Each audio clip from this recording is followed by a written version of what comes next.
AstroDetectives, the show where we try to match our guests to their correct astrological birth chart. As always, we have two charts to choose from, and today our guest is either an Aquarius or a Virgo, just like our two hosts. I'm Scott, a skeptic of astrology, and I'm joined by my co-host and professional astrologer, Sarah Hartshorn.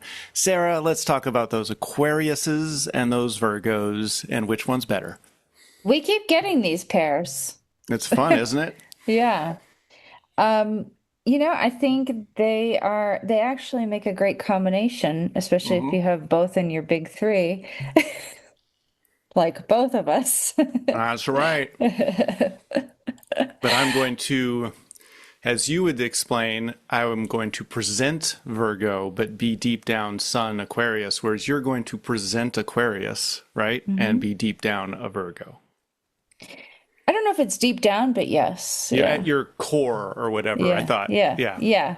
Not your hidden moon sign, but your, Yeah. but your shining light at your core. Yeah. Yes. Yeah. Good. Well, Yes. what are we going to be looking for between these two signs with our guest who is joining us a little bit later? All right. Well, let me just tell you these charts, which are available on AstroDetectivesPod.com, or you could sign up for our Patreon detective level and get these charts sent to you with all of the birth data so you can plug and play. But what we have here for our listeners is we have a Virgo who also happens to have a Virgo moon, and they have a Sagittarius rising with ruled by Jupiter in Cancer in the 8th house. And then our Aquarius, not just an Aquarius, is also a Leo rising. So that Sun in Aquarius is their chart ruler there in the 7th house, conjunct Saturn, and they have a Cancer moon in the 12th house. So so that's a little bit about the charts that we're going to be looking at. So our Virgo is a double Virgo, and Virgos like to analyze. They are usually pretty orderly, kind of perfectionist tendencies, tend to be a little bit meticulous, and, they can be labeled as kind of critical, but they're just trying to be helpful when they give you feedback. That's how they usually see it. Now, our Aquarian person here. Aquarians, they are, it's an air sign, unlike Virgo, which is an earth sign. Aquarius, they are really interested in humanitarian ideals. They are kind of reformers. They tend to be unconventional, observationists. Is that a word? Observationists? Observationists, sure. Why not? Okay. All right. I just made it a word. They're very intellectual. Observers might be one. Might be the... Yeah. Yeah. Well, I like observational because it sounds like you're actually not just observing, but you're actually having an observation about what you're observing. I don't know. So you're making meaning out of what you've observed? Yeah. Yeah. And they tend to they can be a bit of contrarian energy there. But air signs, they're very much about the mental, intellectual plane, whereas earth signs are more dealing with the material world. So that's kind of just a quick and dirty overview of those two signs. That's how we like it. So we've got our Aquarius, we've got our Virgo. We're going to be looking for some Cancer and Leo with that Aquarius, or we're going to be looking for some Sagittarius and more Virgo. Everybody look at the survey, which should be attached to those case files. We've got some questions that we're going to be using to grill our guest. Very different characters. One of them's going to be joining us in a bit. So get your case files ready. Get your detective hats on. Let's solve another case of astrology right after this. Hey, listeners, we're not just a podcast that tests astrology, we're an independent detective agency. That means we rely on you to help us keep the show running. Exactly. By joining AstroDetectives on Patreon, you can support our mission to finally prove astrology is real. Or, completely debunk it. Here we go again. One thing we can agree on, Astro Detectives is the only place you'll find astrologers and skeptics working together, like a buddy cop movie you didn't know you needed. And trust me, detective work takes time. Gathering evidence, late night stakeouts, solving cases, especially when Mercury's retrograde. Okay, you can't blame Mercury. The first step is easy and free. Just follow Astro Detectives on Patreon to get access to our debrief episodes where the conversation continues after each case ends. We break down what went right and what went wrong. And if you want to fast track your training, become a rookie detective for only $3 a month. You'll unlock exclusive bonus episodes, plus early releases and the top secret case files sent straight to your inbox. Or for just $1 a month, we'll make you an Astro intern. No compensation per se, but hey, you'll gain valuable detective experience and that warm fuzzy feeling knowing you're helping us keep the lights on. So if you like what we're doing and want to support us, head over to patreon.com/astrodetectives and join the investigation today. Welcome back, everybody. We are now joined with our guest. We have Brynja. Welcome to Astro Detectives. Thank you for having me. Brynja, where are you joining us from? I am in the easternmost part of Massachusetts, kind of near Cape Cod area. What should people know about that area and maybe what you associate with it? What do you love about being there? Well, this has just been a very temporary place, and I'm in the process of moving away at the moment. So the coast is nice, but I am looking forward to being in a slightly less densely populated area, which I'm a little more used to. Did you grow up in a rural area? I grew up in a little bit more of a naturey wooded area. And you can tell us where if you're comfortable. Okay, I grew up outside of New York City, about an hour north of it, kind of where it starts to become more wooded, upstate New York. So that's kind of more in the direction of less people is my preference. Okay. So we'll see if that's the next location, somewhere like that. Have you moved around a lot? Somewhat. I spent some time living in France at an earlier point in my life, kind of back and forth. I didn't have a visa to live there permanently, so I would go there for 3 months and then come back to the US for 3 months, and I would do that on and off for a few years. Always to France? Always to France. What parts and why? What pulled you there? I was going to Basque Country, which is kind of in the south of France, on the Atlantic Ocean. Very magical place. And for 3 years, in an earlier point in my life, I was apprenticing to a shaman who lived in Basque Country in France. And I would live with him and his wife at the time. And studied, and I kind of traded, and would go along on the types of offerings that he did, which included things like Vision Quest and plant medicine ceremonies and all kinds of other stuff, Sweat Lodge. And it was a very magical time of life. Wasn't exactly the most grounded, but a very special time in my life. Now, is this training to be a shaman? I suppose, yes, even though, it's a very loaded word. And I think the main takeaway is that that's a word that gets used if you are actively at service to a community. That if you are providing something to a community, an offering that is helping them connect to a spiritual world, that is kind of like a job title. And that can come in many, many different forms for different people and different types of shamans. And it exists everywhere in the world in many different forms. It's a very diverse kind of religion or role in a community. So we were doing I was tagging along and learning, but I also consider that kind of learning to be a lifelong journey that never quite ends.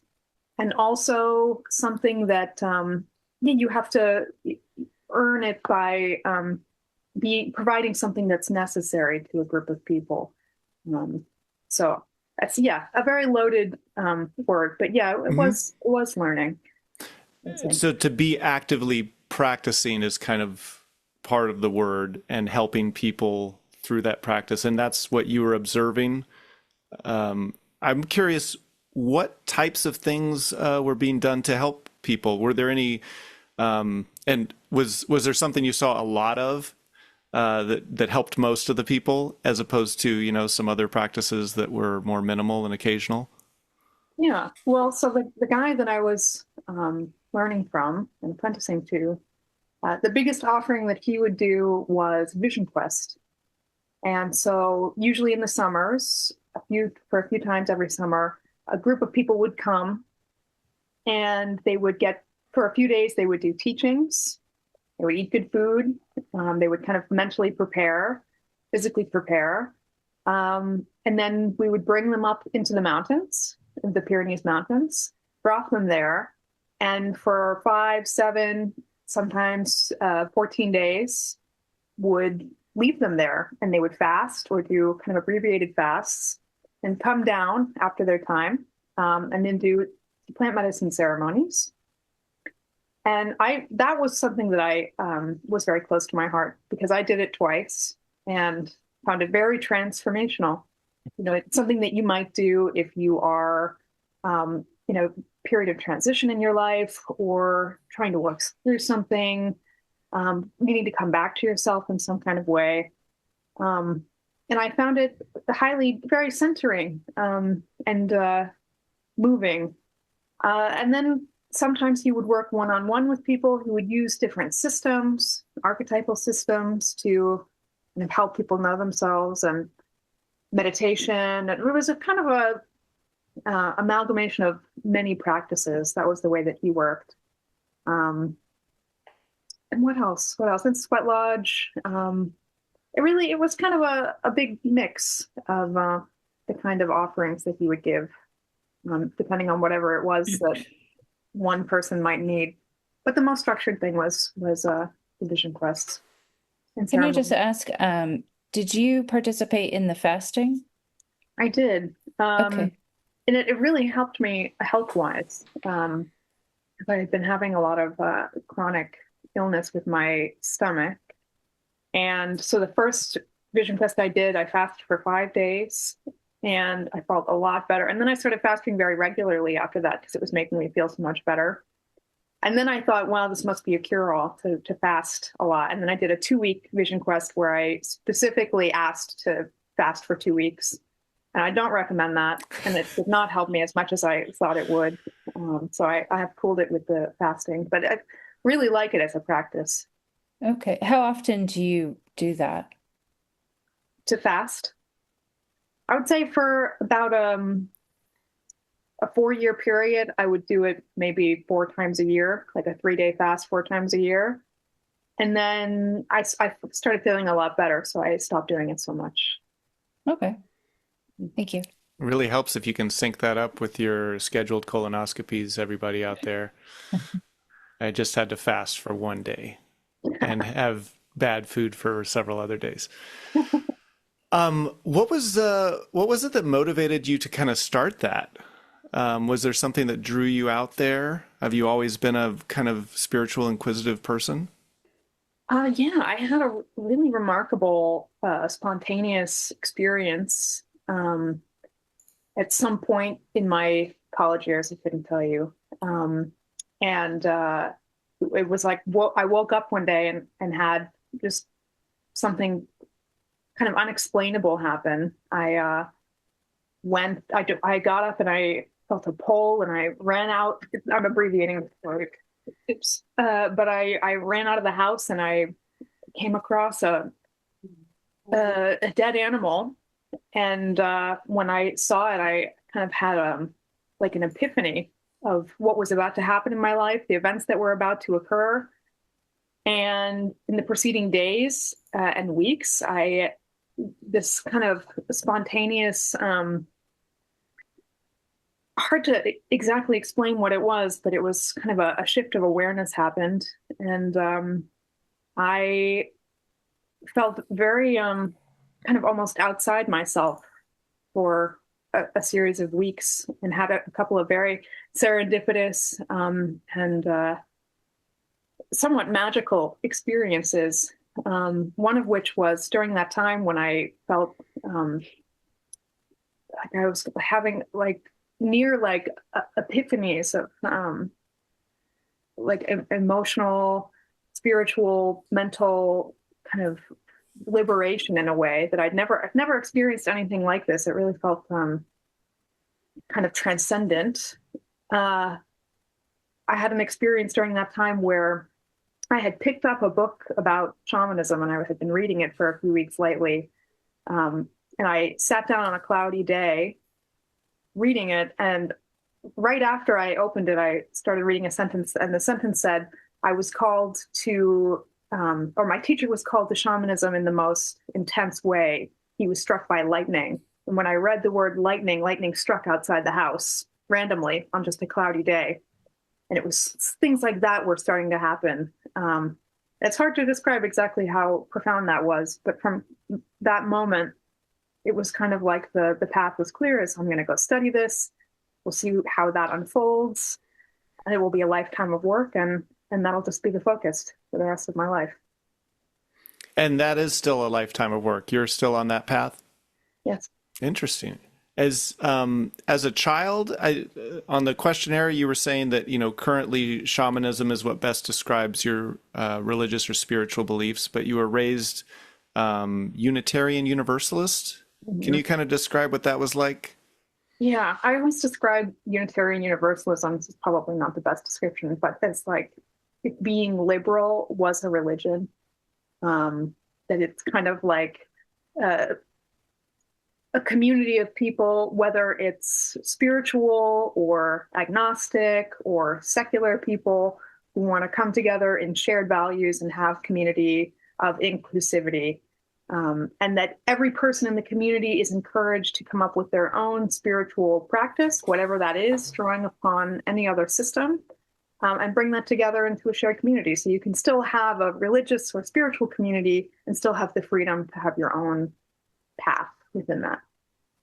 Is freedom something that you value strongly? Like, did you connect to that as a child and grow up thinking this is amazing that I can basically build whatever kind of religious belief I want to, as opposed to maybe some of the more dogmatic options? I don't even think I knew that there were dogmatic options. I was kind of unaware of other types of religion. I just very much enjoyed like the very welcoming and warm community that I grew up with. Also, just as a child, what was your childhood like? Can you kind of just describe what kind of a kid were you? What was your relationship like with your parental figures?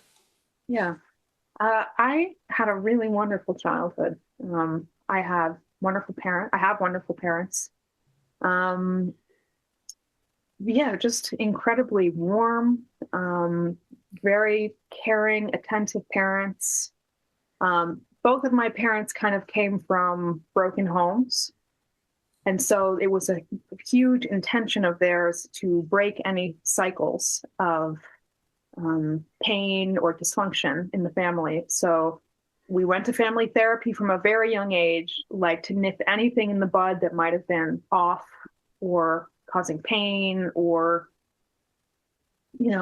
anything going on. My mother was very attentive to making sure that at every marker we were getting the appropriate developmental emotional support that we needed. Yeah, and I have a sister, very opposite from me. Yeah, my mother is an artist, so growing up with that was just like miraculous to have an artist mother. I'm also an artist. That's one of the ways that I practice and have a career.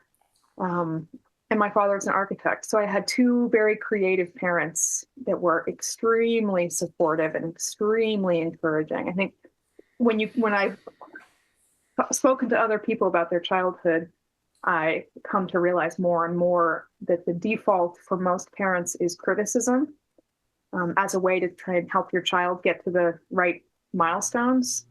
But for my parents, it was primarily praise, praise with a lot of boundaries. But yeah, and I was very, very lucky to grow up with that kind of supportive environment. Now, one thing we hadn't really gotten to yet was kind of career history, an interest in shamanism and working as an artist. Can you kind of trace some other jobs and job history and maybe anything that you're currently doing, just in that line? Yeah. My father kind of jokes that every 4 years I change my career. And he's not wrong. I went to college, changed my major 3 times, couldn't decide on what I wanted to study. I loved medical, I loved art, I was split between the middle and I couldn't decide. So I ended up getting a marketing degree, which I hated, and then immediately got away from that. And right around when I was getting out of college, I knew that I wanted to study shamanism and spirituality. But I wasn't sure how to get on that path. So my intermediate step was to get licensed in massage therapy. So in the meantime, as I'm trying to figure out how to start studying that, I can put hands on people and learn about the most dense and material experience of healing, which is the physical body. And I got very lucky in that department. I got licensed in New York to be a massage therapist, and I studied under a really excellent massage therapist that would just torture people and fix their problems like instantly. He would just, it was like a haunted house. People would come in and scream and then come out fixed. And so I got a really excellent tool belt addition through studying with this guy and working with chronic pain and how to fix that on a physical level.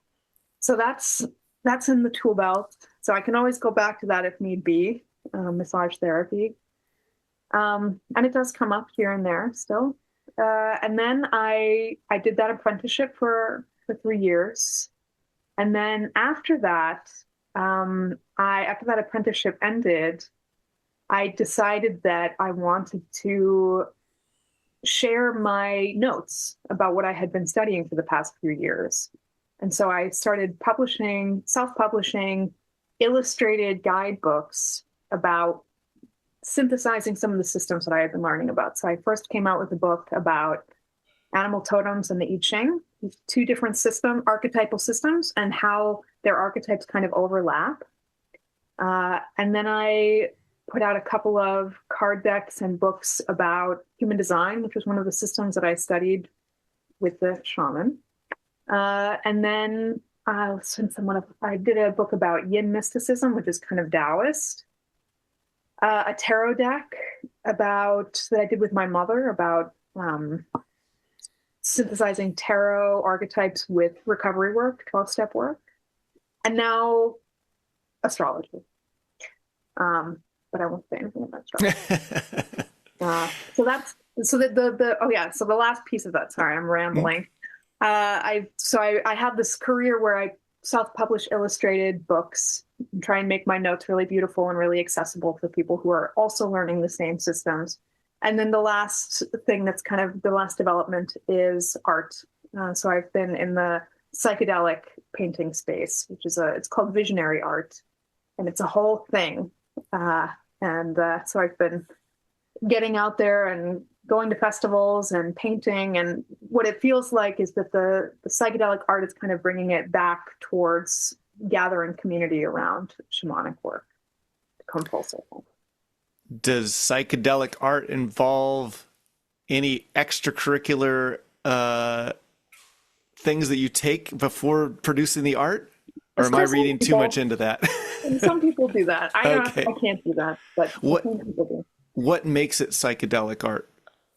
Yeah, there's what's really interesting about it is that there's like these families or schools or tribes within psychedelic art. And you can think of kind of like the grandparent of psychedelic art is Alex Gray, who did all the Tool album artwork with all the eyeballs and the people without skin.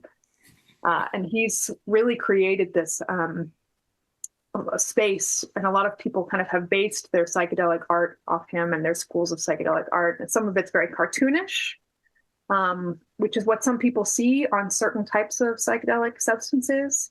Depending on the substance, you have different visuals. So there's different tribes within what kind of plant medicines people use, how they use it, if they use it in a clinical sense, if they use it in a shamanic or healing transformative sense, if they use it in a party festival sense. But what you can kind of see, the theme that runs through that is fractals, eyeballs, a lot of mishmash of colors, kind of shapes and figures that are being synthesized, very dramatic, high, I don't even describe it, a lot of stuff, a lot of noise in it often. I wonder if we can shift gears. Something that you put on the survey that I found interesting was we asked you if you enjoyed traveling, and you said, "I've traveled a bit, mostly shorter trips." I mean, those trips to France sound like big trips. So maybe you were kind of selling yourself short, because then on the next question, would you enjoy traveling and vacation alone? You selected the top answer, yes, and I do! Exclamation point. So I saw a little bit of those answers as being kind of different. Can you kind of explain those, or your relationship with travel in general? Yeah, I feel like when it comes to travel, I only want to do it if there's something meaningful behind it. Traveling just because you have a whim to travel doesn't really resonate with me. It's like something has to kind of pull you there. And otherwise I won't travel flippantly, really. So if there's work to be done, then I will gladly kind of go explore. And I do love traveling alone. But I also am a huge homebody, and I also love not leaving the house almost ever, if possible. All right. Also, the question about what would you do with an extra $500? You said you would invest it. That's a very responsible answer. Can I you don't talk remember about what? answering that Yeah, question. what leads you there? Um, I gosh, why would I say that? Um, As opposed to a shopping spree and buying a nice dinner, which I guess would be, you know, I feel like well, there's savings. There's one that says maybe, put it in savings for a rainy day, but invest it is different. That's a little riskier than putting it in savings. So maybe you wanted to grow your money. yeah, just either grow it or contribute it to something that is more meaningful later on. Um, or also because I have this little art publishing business, and so the mindset there is everything that I make goes back into making more things. Everything is kind of a reinvestment, to refill the well of creativity and output and whatever it is that I'm kind of striving for. If I were to, like, if we had your friends on the show, or any friends or family, and we asked them about you, what do you think they would have to say if they About were what? describing you? Just like, oh, what kind of a person is Brynja? Um, I think they would say maybe a little free spirited. Because I don't have a kind of a typical career. Um, and I haven't followed a typical trajectory in life. But I think I've managed to make a career that is still really interesting and not completely unstable. I think when you go either into a career in spirituality or a career in the arts, there's a lot of instability there, and there's a lot of unknowns. And the things that I've been able to craft and put out into the world, I think are meaningful and beautiful. So probably very artistic, and I suppose kind of unconventional path, um, and perhaps a little spacey. Last question for me before I hand it over to Sarah for the follow-ups. Can you just kind of describe your typical day, as typical as that can be? What does a day entail when you're kind of on your most normal path? Yeah. Wake up with no alarms, whatever time I'm gonna get up. And then for the entire day, I will mostly not leave the house at all, unless it's summer, then I'll go hiking, probably most likely. But if it's any other season than summer, I will probably stay in the whole day and either be painting or writing all day. Okay. And that's it. I might have some more as I sprinkle in, but Sarah, how are things going over there for you? Good, good. Yeah, I've just been listening with a lot of fascination. I thought all of the things that you've published sound really interesting. I was not able to write them down fast enough. I was like, oh wow, this is cool. But it seemed like the main idea or the common thread there was you were like synthesizing. You weren't just doing a tarot book or tarot deck or an astrology book. You were like taking things and combining it or Right. doing, yeah. Yeah. I did want to go back. You mentioned you had a sister. You just said she's opposite from you, and I was curious, like, how so? She is analytical. She is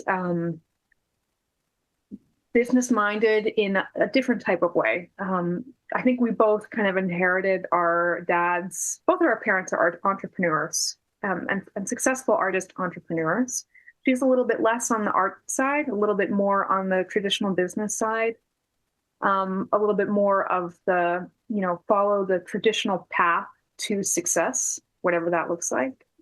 I think, following tradition is something that matters to her. Whereas, I probably embarrassed her quite a lot growing up with how I dressed, spoke, and acted.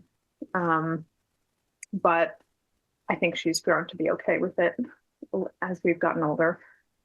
Can you expand on that? Like, how did you dress and act?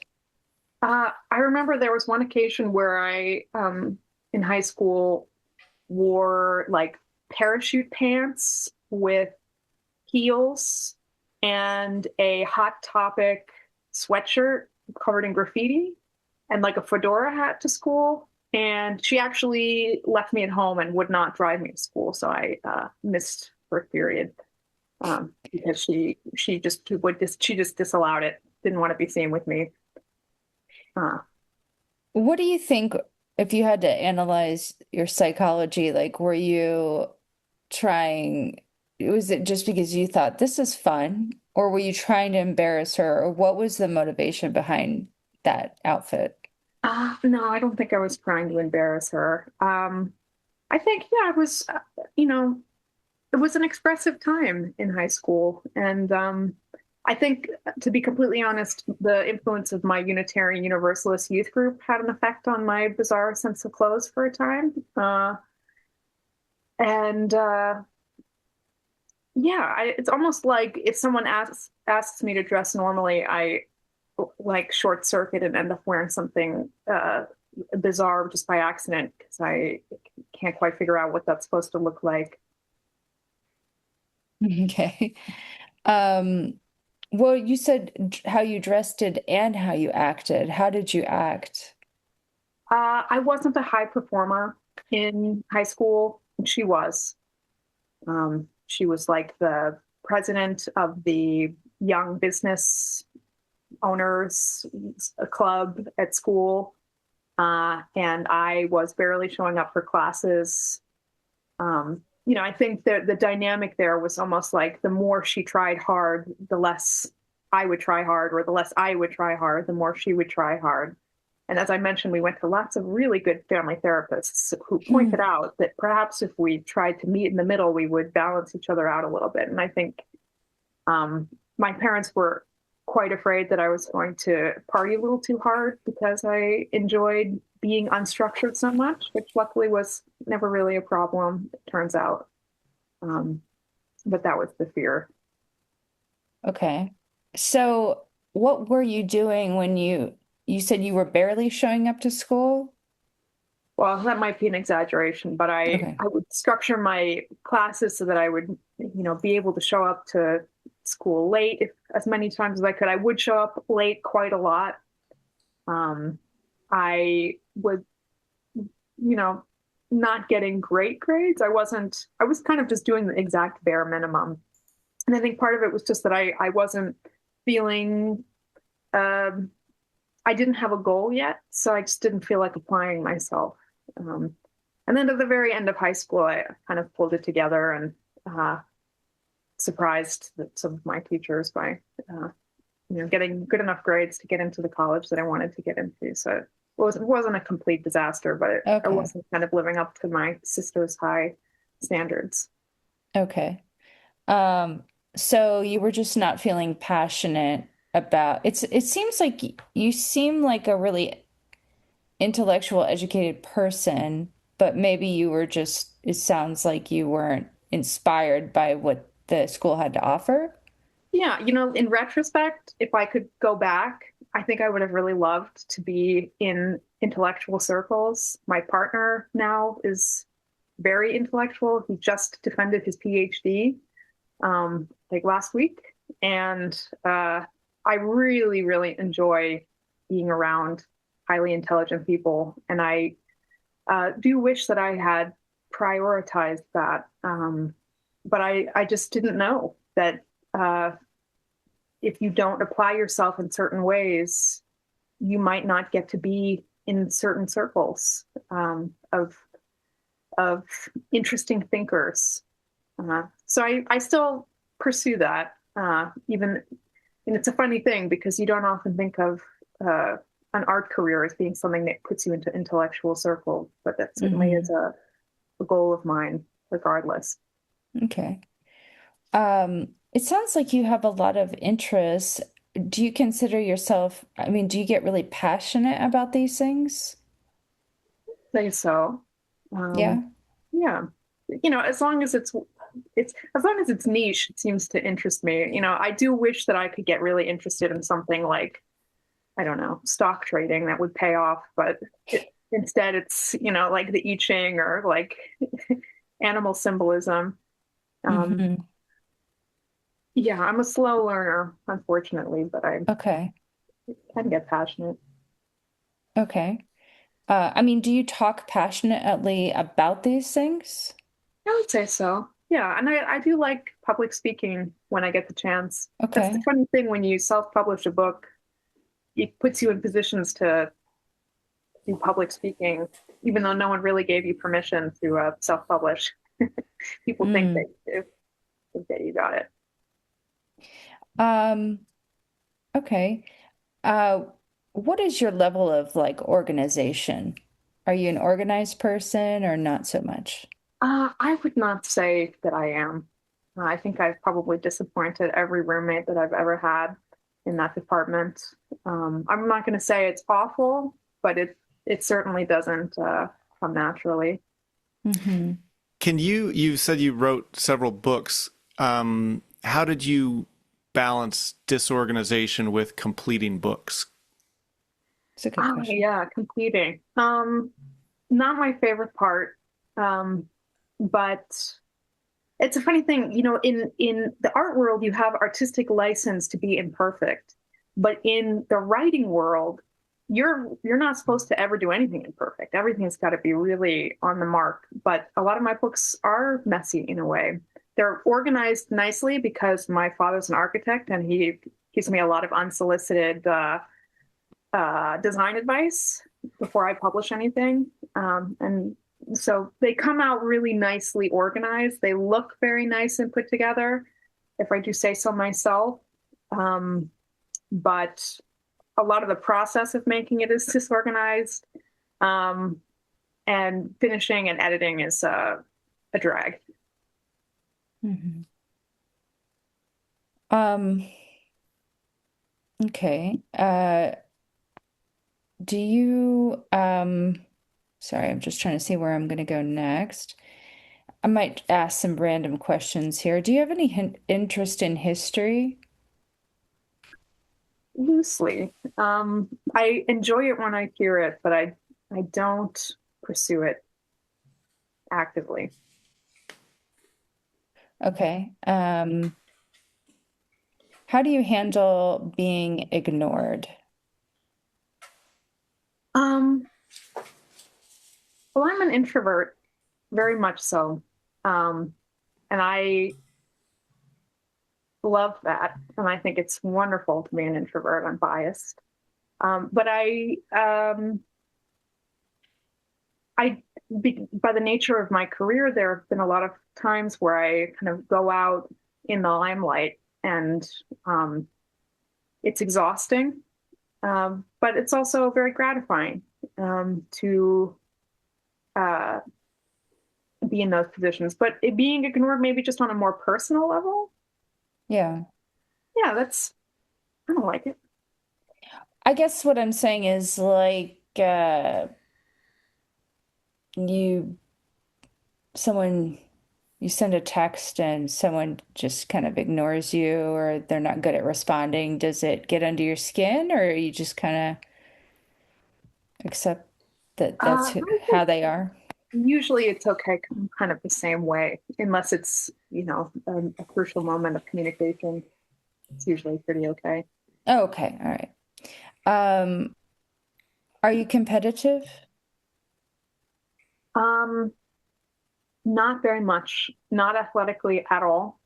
Um, Obviously, not very academically because that wasn't a high priority growing up. But in very occasional situations, I can be. What would those situations be?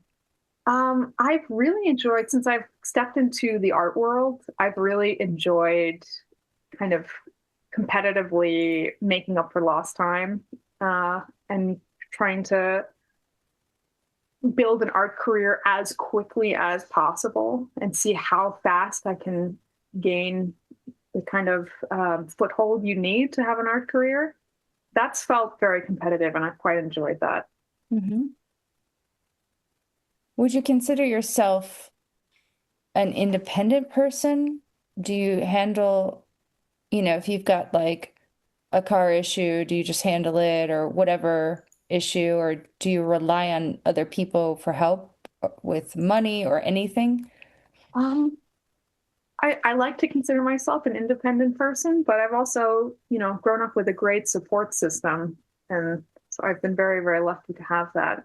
And so I think relying on others also comes easily when you have a good support system. What do you then, are you the person to help others with something? Like I'm more thinking in the material practical world. Mm.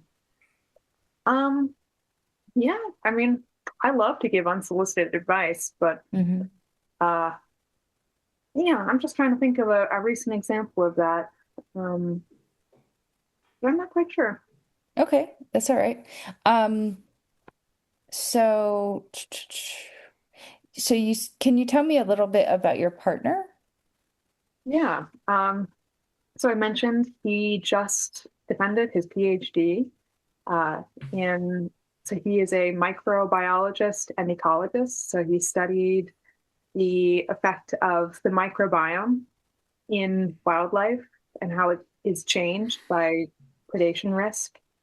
So he's really expert in the science of ecosystems and nature, the intricacies of how nature works. It's very wonderfully complex. And in my mind, when you get to that level of understanding of nature, the science of nature, it becomes almost mystical. Mm. Um, so he is highly, highly intelligent, and a savant, and excellent and talented and highly skilled in almost every area, um, and very, very kind, um, and caring. Do you mind if I ask, is there an age difference? No, we're very, very close in age. Okay, okay. Um, Now, how long have you been with him? We've been together for like 3 or 4 years. Okay.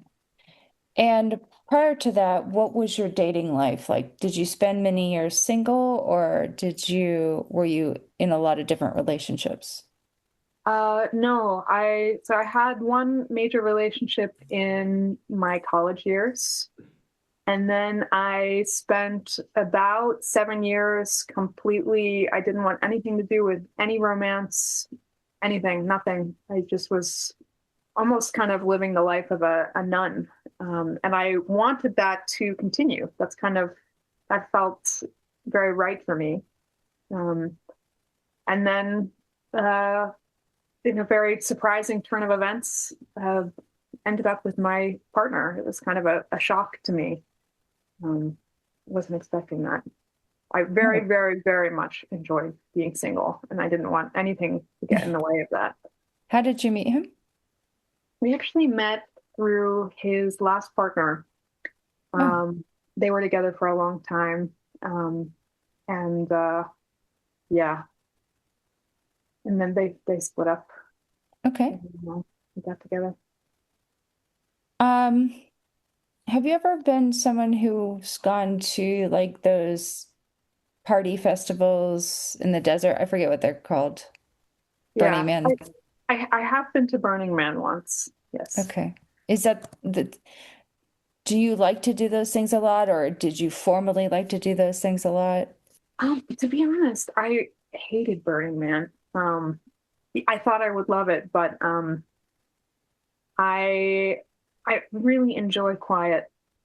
I deeply enjoy quietness and calmness and kind of intentionality. And I think festival experience is kind of loud and not super intentional the way I like it to be. I'm not knocking it for the people that like that, but I think I find it very overwhelming and um,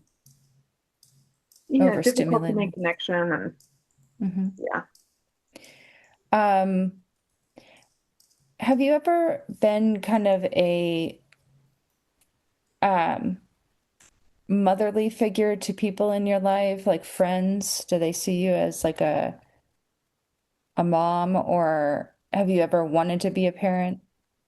well, of course, I'd like to think so. Um, I think I, my, I love to talk about emotional stuff with anyone that will tolerate that with me. So that's kind of the MO is with most of my friendships is like we're going to be talking about emotional stuff or inner stuff, transformational stuff. Um, Parenthood is very on the fence for me.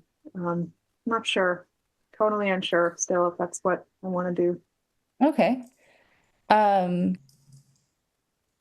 yeah, sorry, I had my next question ready, and well, let me ask you, you did mention some health issues. Would you mind sharing anything that you're comfortable sharing about that? You said something with your stomach. Yeah, yeah. When I got to college, a little ways into my college years, I started having stomach problems, like extreme bloating, and stomach pains, and my hair started falling out, and just kind of general kind of autoimmune like symptoms. And it was unexplainable. Like I had all these tests done and nothing was coming back positive. Uh, Eventually, after maybe like 4 years of testing and things getting kind of worse, I did get a diagnosis of something called SIBO, which is where you have kind of the wrong bacteria overgrowing in your intestines where it shouldn't be. And it's a symptom of some other thing that's gone wrong with your digestion, like slow digestion or something's not quite working right. And Mm. it seems to be pretty intreatable for me. Every Western treatment has failed to get it under control. And the only thing that's really worked for me in the past has been fasting. Um, and I've just tried every diet, a lot of lifestyle changes, and it comes back. And it feels sometimes often like, um, yeah, it feels like a lesson in some way, like, it pushes you to learn things and go in different directions in life to try and figure out what's going on. So that has been ongoing since I was a teenager. Okay. Any other issues, including like minor issues, like twisting an ankle or anything like that? No, I've been very lucky. I've hardly ever been injured. Okay. Probably something due to the non-competitive thing. Um, have you ever had any breathing issues? No, not really. Okay. Nothing like that. Okay. Um, okay, let's see. How do you deal with, oh, so let's go back to the emotional stuff. You said you're willing to talk about emotional things with anyone who's willing.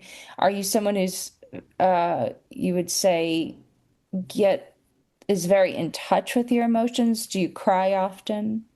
Yeah, Hmm. What's that like? it's great. I love to cry. Um, yeah, happy tears, sad tears. Yeah, that's just I think, I was very lucky also to be raised in a very emotionally focused household. Hmm. Um, and I yeah, emotions are, yeah, very, very free flowing for me, for the most part.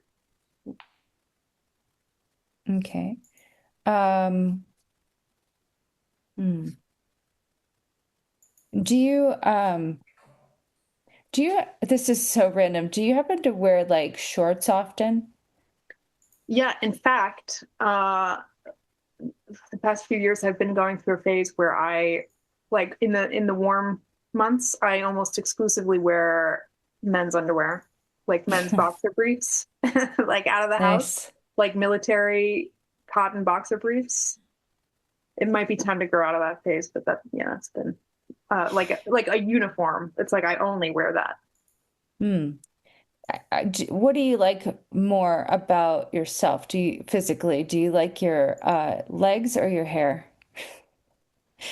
Hair. Yeah, my hair. Hair. Okay. As long as it's cooperating, which it usually doesn't. Hmm. Hmm. Okay. Um, okay. I'm just like I have a list of questions here, and some of them you've already answered just naturally. Um, so do you ever find yourself having experiences feeling alienated from other people? Sure. Yeah. Um, what would be a good example of that?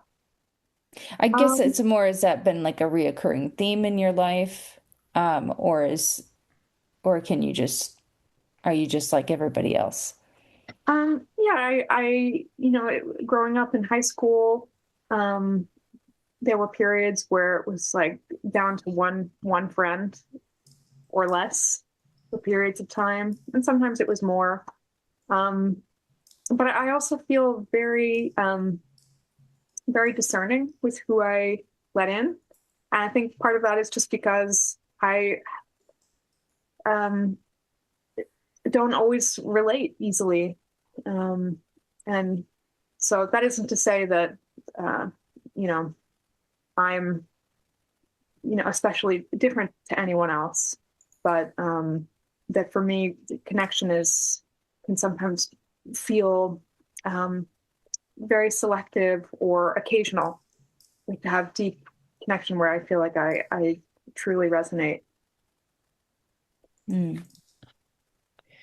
Um, can we talk a little bit about like just whatever you're comfortable sharing about finances? How do you manage your money? How do you deal with financials? stuff? Because especially I was interested, you sound like, do you have investments? These are the kind of things I'm curious My about. my dad has really wanted me to be educated in that. Um, so we've joked about starting a podcast called Stock Talk with Dot, with our, because it's just like, we're doing stock talk. We have to, teach you how to do this. And I'm sure he's concerned because, I've chosen a path that is a kind of a wild card if it's going to be lucrative or not. And so I have a little bit of training about being careful with money and investing and saving for the future and where to spend and when and what's worth spending on and what's worth saving. And because I have a very small business and I work as an artist, and so that can kind of be an ebb and flow sometimes, or not huge sums. And so kind of trying to track that and manage that in my own messy way is something I do try and strive for. Um, how do you handle, so it sounds like how are you able to, I guess, sustain your art career? It sounds Yeah. like I mean, has that just been like a real struggle and you've just gone without resources for a while, or do you have supplemental income from somewhere else? Yeah, I'll have to say I've been very, very lucky. First, that um, originally when I was doing that apprenticeship in France, like I had no money. I wasn't making any money. It was just kind of gliding through. But then when I started this little business of these illustrated guidebooks, that has created at least a very small amount of regular income. Like I'm not saying it's huge, but it does have profit pretty regularly. It's pretty reliable, even if there's better times than others. And so I think for a lot of artists, they don't have a backup art career that's still kind of an art career, but a little bit more stable. So I've been lucky that through the books and the card decks that I sell through the small business, I have been able to at least have that as what I'm looking for. It's not quite passive income, but in a way it kind of is. Like I created it and I still work to market it and ship it out and talk about it. But it exists as something that I can reliably offer and have income from. Okay. So would you consider yourself, I guess, um, yeah, so I guess what I'm trying to say is, well, let me see if I can form that question. Are you someone that do you have a tendency to ever say things really bluntly to people? Or how do you approach difficult conversation? Um, well, I don't think I'm the best with confrontation, um, even though I'm, working on it. But if anything, I think I do try and say things gently, not be too blunt. I think actually I have a bit of a fear of being too blunt, but I want to be, like I wish I could be a little bit meaner sometimes. Um, but I think that's been a bit of a struggle, is being able to speak things in a more clear or even direct way. I think that's been kind of hard. Do you tend to notice flaws in other people and just keep them to yourself, or do you just not, or you just give a lot of grace to people? I think yeah, I'm an opinionated person, but I think um, mostly try and keep it to myself. If there's um, things that I see that might not resonate with how I would do things. Do you tend to notice I mean, do you tend to notice, well, when you say you're an opinionated person, do you mean about, um, like, I guess, what specifically do you mean? Are we talking about like ideas and concepts, or are we just talking about like design, aesthetic, or all of the above? I'd say probably most opinionated about conduct, how people behave, and how they hold themselves in relationship. Um, and yeah, I would say that's the thing that I hold into the highest standards. Even if everybody's going to act however they're going to act, and that's totally fine. But I have my own standards of what I think is a good way to walk in the world and treat people and handle situations. Hmm. So you're not as opinionated or critical about um, surface level things or um, how they, I mean, present themselves or how they do a certain task. No, I don't think very critical at all. Okay. Um, okay. Trying to think. Scott, did you have any last questions? Oh, sometimes if you just want me to fill a little space while you think, Sarah, I always like to throw in the if you're arriving at a party, what's your game plan? Where do you end up at a party? Um, I feel like if I'm answering that myself, I would probably find myself on the edges of a party. But from feedback that I've had recently, um, that I usually end up kind of entertaining, if I get the chance, kind of holding forth and, telling stories and trying to make people laugh, Okay. And somewhere in you, between that. okay. That just naturally kind of happens. I suppose it does. Yeah. I do really like to make people laugh. I think if I can't make someone laugh, I feel like I've completely failed. Uh, so it is important to me to, you know, make a good impression, I If you, suppose. if you were a stand-up comedian, what would your set be about? Or what comes to mind if you were like, oh, I would probably be making jokes about this? Unfortunately, I would probably make a lot of jokes about having stomach problems, in the direction of embarrassing situations that's gotten me into, perhaps. Is this more self-deprecating? Yeah, I do a lot of self-deprecating humor. Do you like dark humor? Or are you kind of like, I don't find that really fun. Like, do you get offended? I like dark humor. Okay.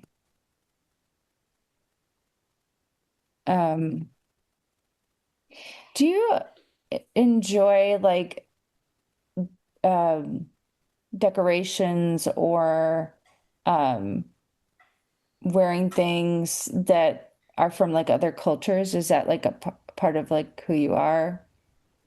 Um, I'm not a very decorative person in general. Um, I do appreciate a little bit of kind of anthropological interest, but um, I feel like I want to be careful around that. I think also, especially in the line of work that I have, that kind of draws upon systems from other cultures. So often, Hmm. um, it's something that you realize pretty quickly if you're writing books about other cultures. It's important to position yourself well with that and how you speak about it and how you kind of assimilate that into your own life. So I tread lightly there as well.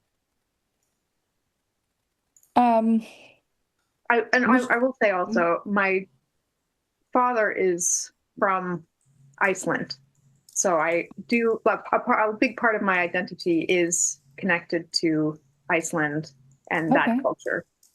Okay. Have you traveled there a lot? Yeah, yeah. It's kind of like the only place we traveled growing up. just going to Iceland. Would you consider yourself to be, I mean, it sounds like you've done like a lot of like shaman work or spiritual work. And I mean, have you done like ayahuasca and things like that? Mhm. Okay. So do you consider yourself like pretty comfortable with yourself, or do you have a lot of insecurities? Yeah, as much as insecurity as anybody, I think. And like the funny thing about doing self work is that it's like you become more aware of yourself and over time, and sometimes that can make you even more aware of your shortcomings and the things that you want to improve. So it's not always doesn't always look like greater and greater confidence. It can sometimes look like greater and greater humility about the things that you need to get better about. Mm-hmm. Is there can without with within your comfort, can you talk about what types of things make you insecure? Yeah, what kind of things make me insecure? Um, I think something that I um, have really come to see about myself is twofold. One is that I am because I'm a very introverted person. I have a very small social battery. So, in increasingly going to speaking events or festivals, um, I don't have the capacity to network with high output as many of my peers do. I get very exhausted very quickly, and so that it has been kind of it's a limiting factor to not be able to have like a explosive, fiery social capacity. Hmm. Um, I've also found that confrontation has been very difficult for me, um, and kind of being able to speak up for myself in arguments has been a real learning experience to understand patterns of leaving situations that feel too overwhelming instead of facing them. It's been definitely something that will likely be a lifelong journey. Okay. Um, hmm. Hmm. How we doing over there? This must be a tough one, Sarah. It's been a lot of little Well, questions going on there. yeah, I'm trying to really be thoughtful about this and consider both charts here. But I it always it must I be always like closer than usual. I guess so, or maybe I'm just, sometimes depending on what happened last episode, I might tend to overthink things more and trust myself less. So I don't know if that's what's happening, but I always wish we had like built in our break before our review our guests because I'm like, gosh, it would make sense to be able to just sit with this.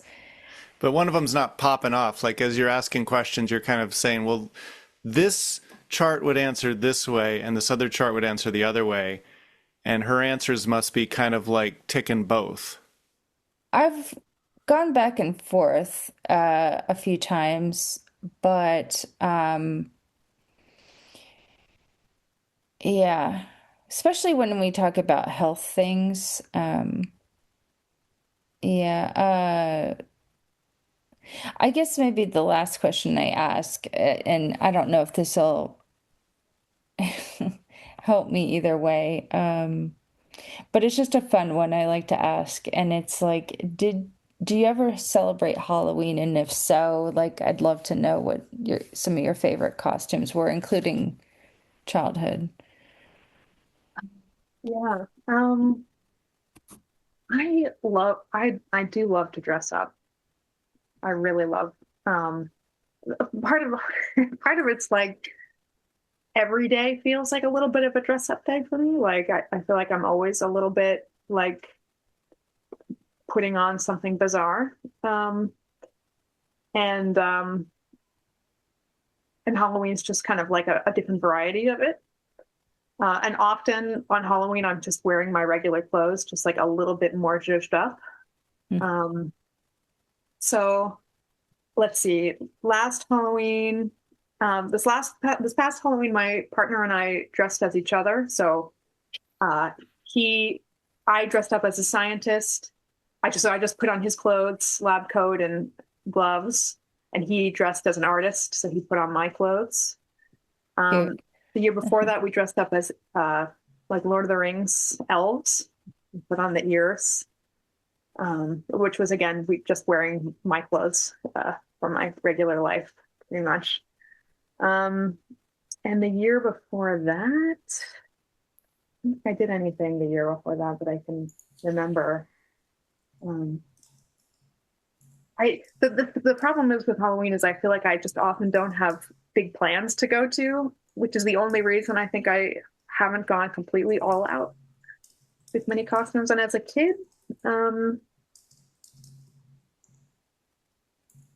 like the earliest costume the two earliest costumes I can remember, one was my mom made homemade costumes for me and my sister. We were both fully clad in lion suits that were extremely itchy. And then the other one was my sister dressed up as a vampire queen, very dour, which kind of like very much fit her personality. And I was Pink Princess, which kind of like fit my personality. We have some funny childhood photos of our very different personalities on display. That's funny.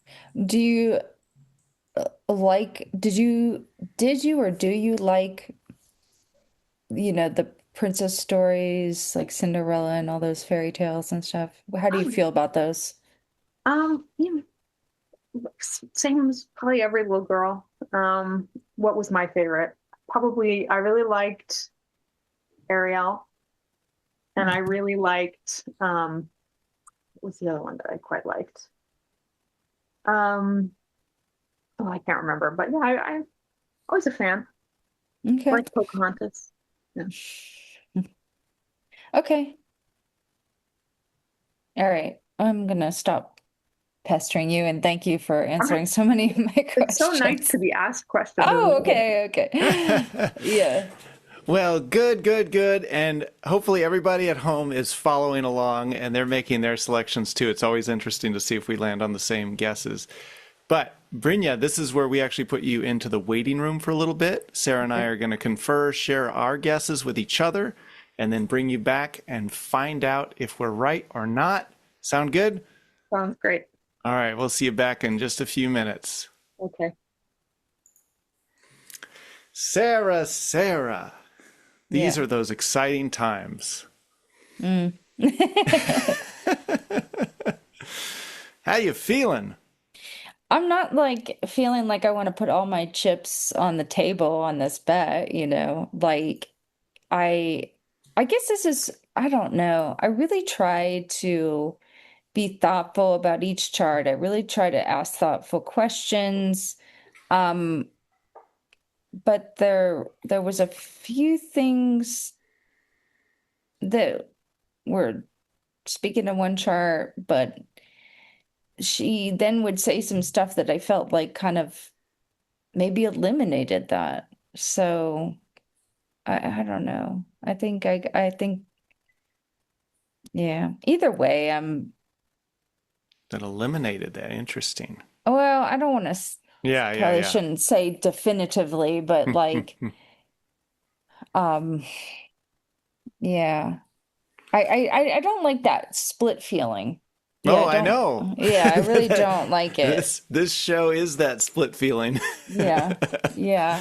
And it always makes me wish, well, I'm trying to also be respectful of like the time and how many questions and how invasive I can be, and Hmm. sometimes it's not till afterwards that I'm like, I wish I had asked that question, and I try to prepare. I'm saying like um just from a strategy perspective, like I think there are times, like kind of our last episode, I didn't ask very many questions just because I thought she'd already revealed a lot about herself, but I don't think I should ever forfeit my opportunity to ask questions, you know? I Yeah, think it's that was a kind mistake. yeah, it's like how many questions does it take till you feel like you know which chart is real? And Sometimes if it seems like that's less, sometimes it feels like it's more. and if we paused right now, I feel like now knowing her a little bit, if I was able to pause time and reality, I would sit here for a few hours and reflect on these charts and think of like, okay, these are the 5 questions I really want to ask to close it out. But I kind of get into this state of, I don't know, sometimes I get a little like, what do you call it? Narrow focused, or what do you call it? Tunnel vision. Like one thing will stand out to me and I'll get the tunnel vision on that, but I'm not really kind of synthesizing everything I've learned about her. And Yeah. so that's why I guess Mhm. I hate that we don't have like a pause because I would like to I wish I had a little time to like synthesize everything I've learned about her and then kind of weigh. It's hard to kind of like organize my notes as I'm trying to just quickly write things down. I probably just need to find a better way to be more organized. But it definitely has shown us that you can't just tell in the moment what somebody's sign is, I think. Well, it's harder, especially when you're just interviewing them and you're not in the same room and you're not observing their like I like in the wild, it is fun to observe people and see the little nuances that they do when they think no one's paying attention, or maybe that they're not even aware of. And sometimes those things are really revealing, and you don't really get that as much on this show because it's like we're in an interview mode and they're on camera, and so there is a certain amount of, something that you're not gonna see. Hmm. But I feel like uh yeah, I'm just, you know, I've picked one. I've picked one, so that's all I can say. All right. Well, as long as we have one picked. Honestly, I was feeling pretty split the whole time too. So who knows? I can always make a case for them both, but I. Honestly, I'm just looking at these 2 charts again and I'm like, okay. I don't really want to pick one yet. I really want to. So, well, we know obviously, with unlimited time, we would feel the most comfortable, and we're working within a limit. It's like we're on a game show, and when the Jeopardy clock runs out, and I won't do the little song because then we'll get sued. But like, contestants, put your pens down. We do run into those moments, you know?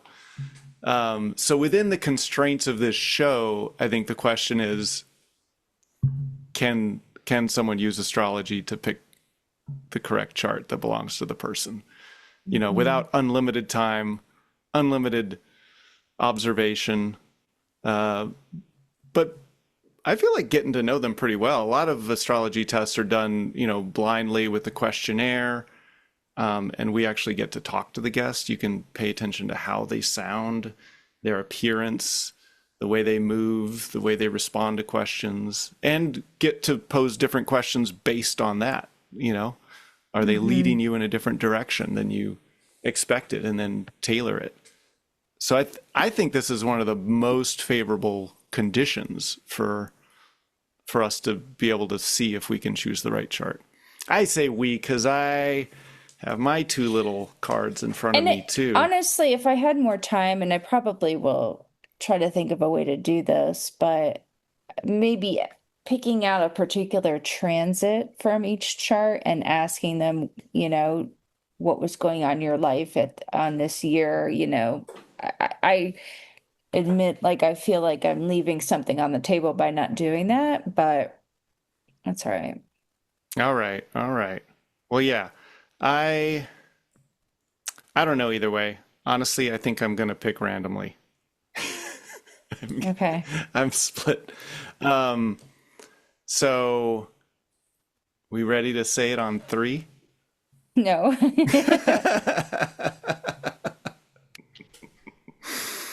Oh boy, what are we gonna do? God, I honestly like right down to the wire. I'm like, um, God, I don't know which way to go, Scott. Oh man.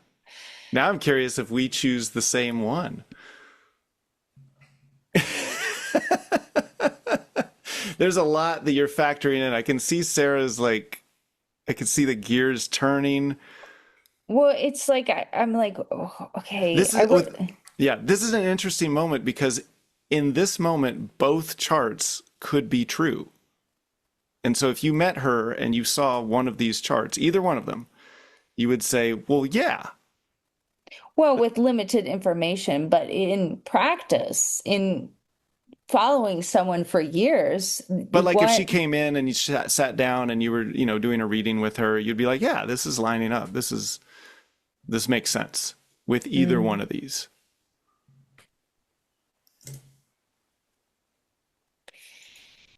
Oh, there's just some things I can't. But I'm saying like if you, yeah, I mean, but if you followed someone and you followed their transits over time, one would make more sense than the other. But within an hour and just an interview format, it is hard because you're only getting a narrow look at them and you're trying to, you know, this one I felt I was a little tripped up because one, the chart ruler's in Cancer, the other has a Cancer moon, and then one with chart ruler in Cancer has a sun moon conjunction. So that emotional energy is present in both of these, but um just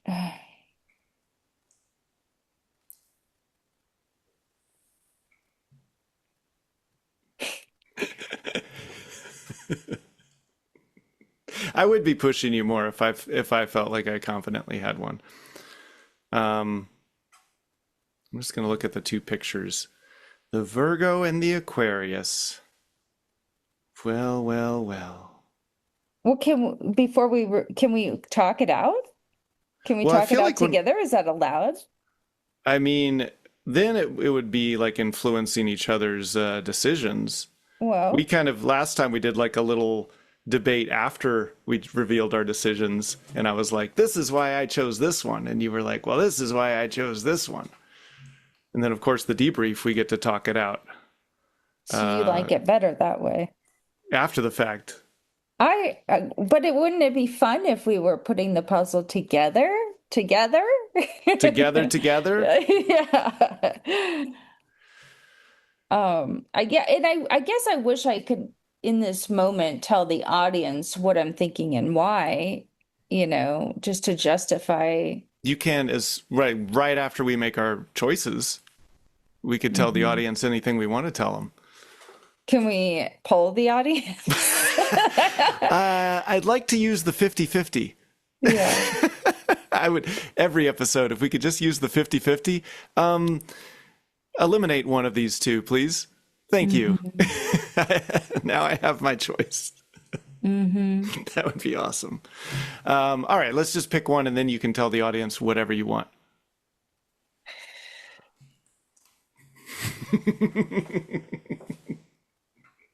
Okay. Oh boy.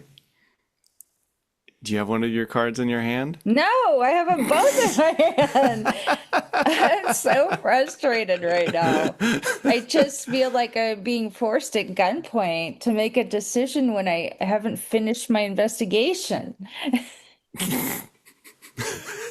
The detective work has to be done, an arrest has to be made. You This know what?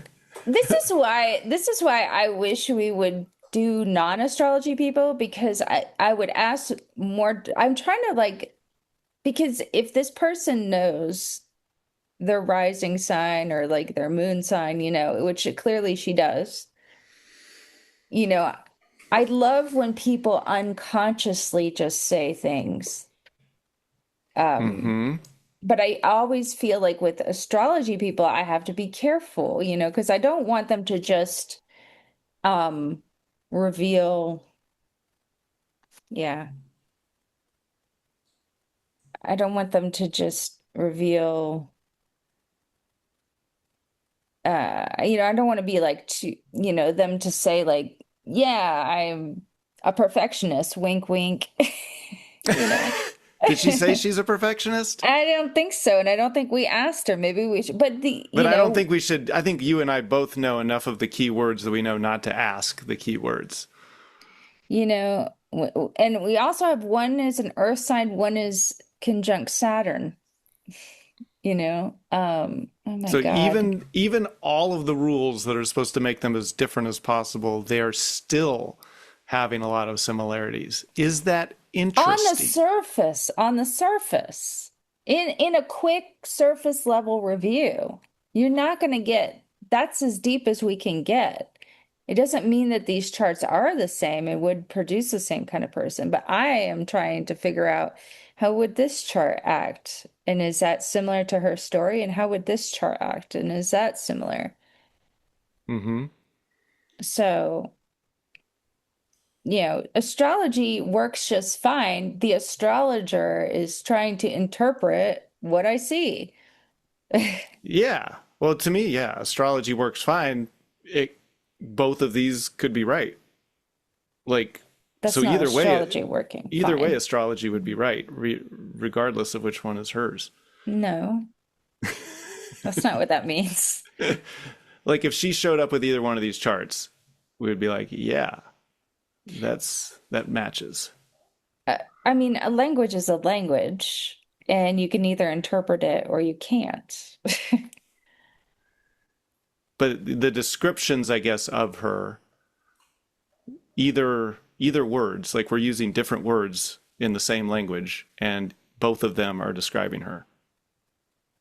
Not necessarily at a surface level.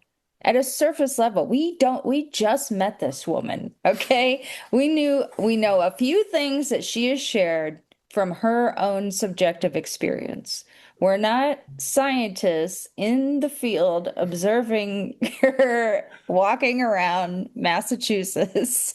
And how much of that actual research do you think has been done, where people have been observed in that long of a time as astrology was being written, and they were like, oh, okay, well, they do have a Cancer here in their chart, and they do, oh, I've seen them get gelato 3 times this week, and that could be, like, how would all of that depth be recorded?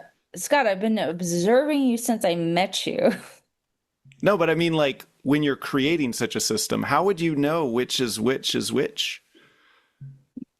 Like, obviously, you can learn the language and then apply it to a person. That's what we're saying. Both of these charts, to me, like, I could describe her. But when you're saying there's such a depth and so many factors, how would you be able to separate them to say, well, a Uranus here means this, when all of this other stuff is going on, constantly moving all the time, Like, I've been watching them for 3 years, and I still don't know what this constellation here, what that would have to do with their life. I'm sorry. I'm really sorry I was not listening. I was trying to use that time to like further my decision. 1, 2. Which one are we going to do?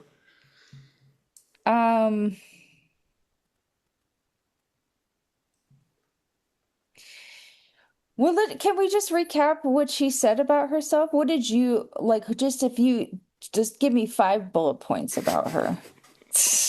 Or is that going to reveal what you think? Most important, right off the top, was her shamanistic interest. I feel like we could have spent the whole hour talking about that. She was very excited to talk about it. Shamanistic. Okay. Great childhood. Close friends. A couple of friends. On her Right. survey, she said just a few friends. Yeah. But let's see. Varied job history. I Well, mean, her job history was art, like, I mean, massage. art, massage, interest in shamanism, but not practicing maybe yet. Author. All of these things are true. God damn it. I don't know. It's Oh my God. I think I'm like changing my answer, but it doesn't. but either way, like whichever one turns out to be right, it will make sense, right? That's the magical moment of this. You're not going to get me to agree to. But okay, but we've done it. We've done it 76 times. I think this is episode 77, and the pattern. I Anytime, know. once we figure out which one is the right chart, it's like, oh yes, it's all lining up I so know. perfectly. Yeah, but Well, I'm just like, but just then this moment right now is right before that happens. And you always want to talk to yourself in this moment and be like, oh, if I could have just seen this, oh my God, it was right in front of me, you know? Like as if it's so obvious afterwards. But this is the moment where they both look real. They both look like the real deal.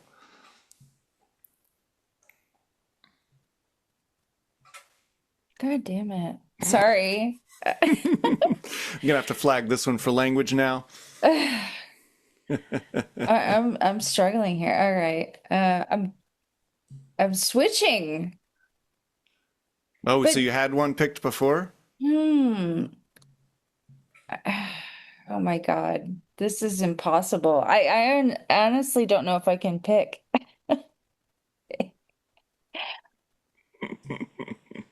All right.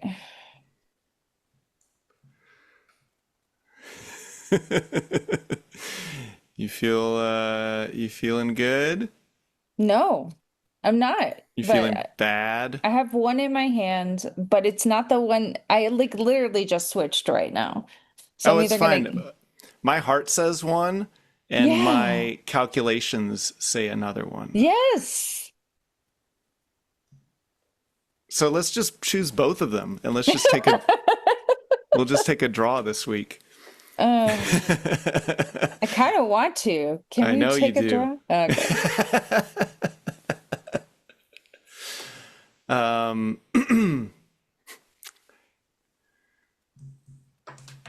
this is gonna be a long episode. Wait.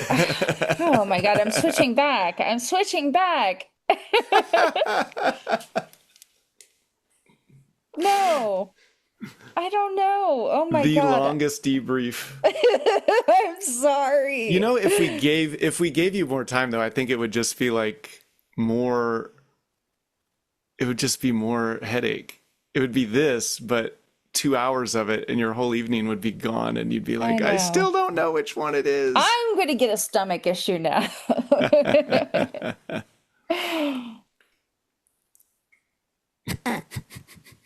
No. Oh my God. Okay. You have 30 seconds.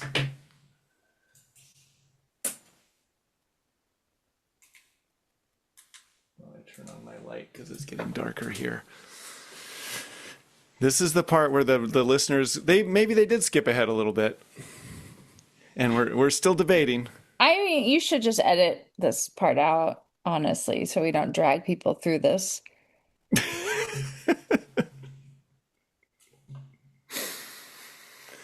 This is what we live for. An Aquarius, a Virgo, an Aquarius. They both could be her chart, and we don't know which one it is.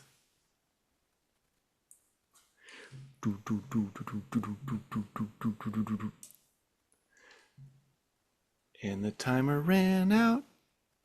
Ding. You got your card?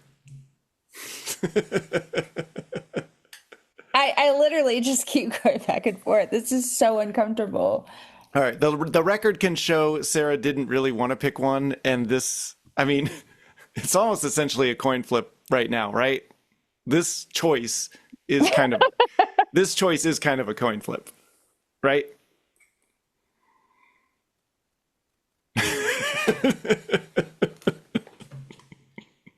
All right.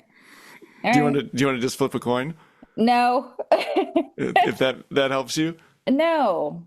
All right. All right, here we go. Okay. It's going to technically be on 4. 1, 2, 3. All right. 1, 2, 3.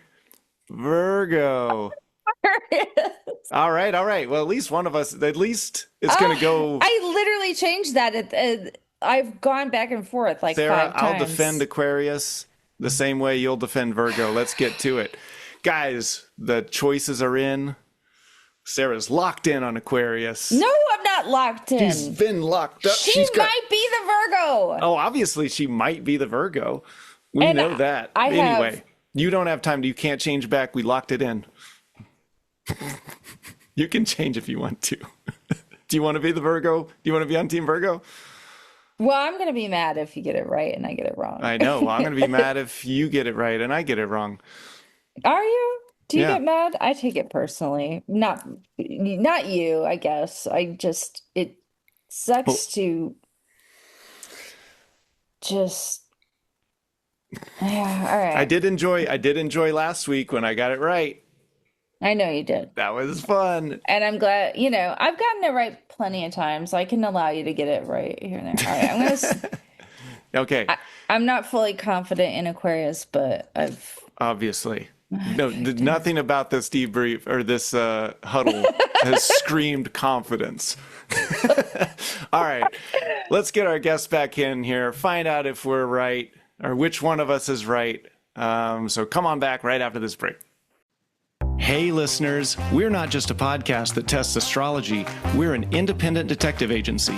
That means we rely on you to help us keep the show running.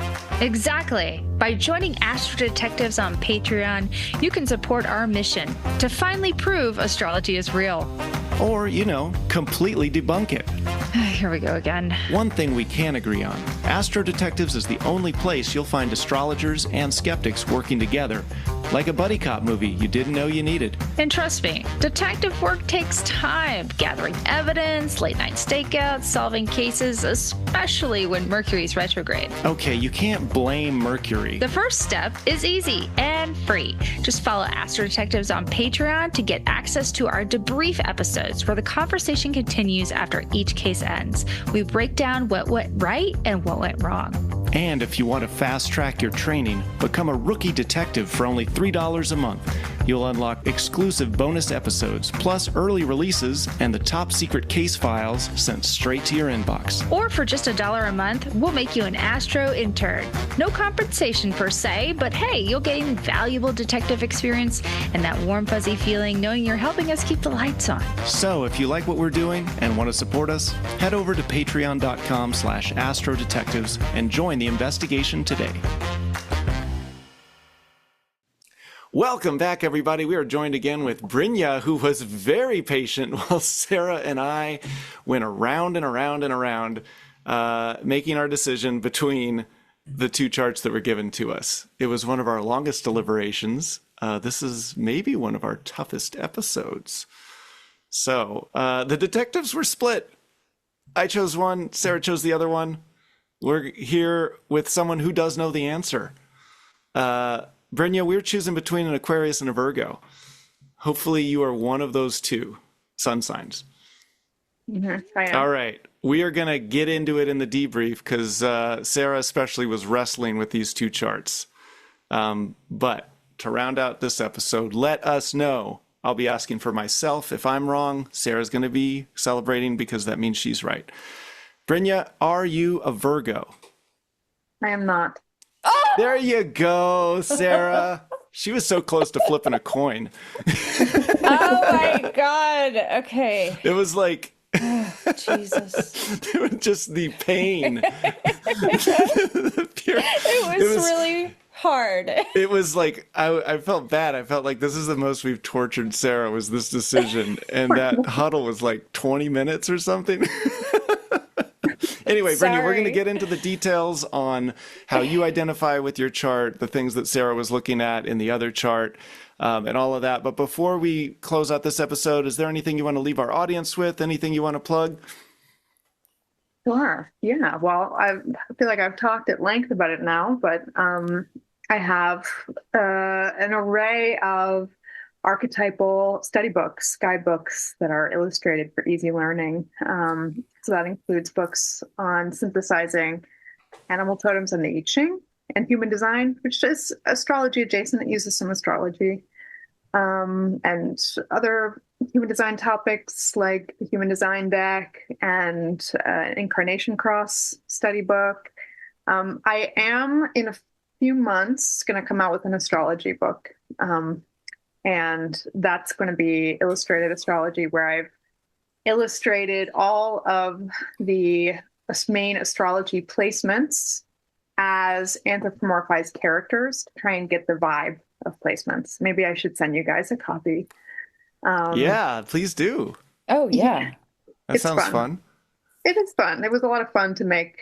So kind of dressing up each character, like what would Mars look like as a character? Maybe kind of like a, guy yelling, but then what does he wear in each zodiac? So, oh my God, I love that. It's kind of like paper dolls, except for all of the astrology placements.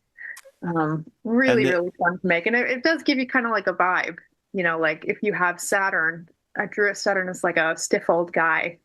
What does he look like when he's wearing an Aries outfit, and why is that so uncomfortable for him to wear?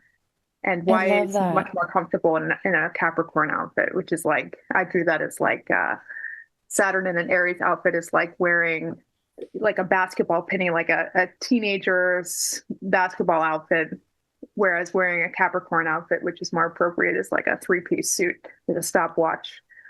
I love that so much. It's really fun. Cool. Yeah. And it's also my learning process. That's usually what I make these books as kind of my own notes, and then I put it out there into the world. So I have the prototype with me on my desk.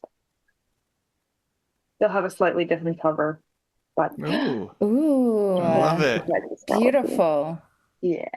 So it's been fun to kind of triangulate the questions you were asking based on my own studies without giving anything away. Yeah. Well, cool.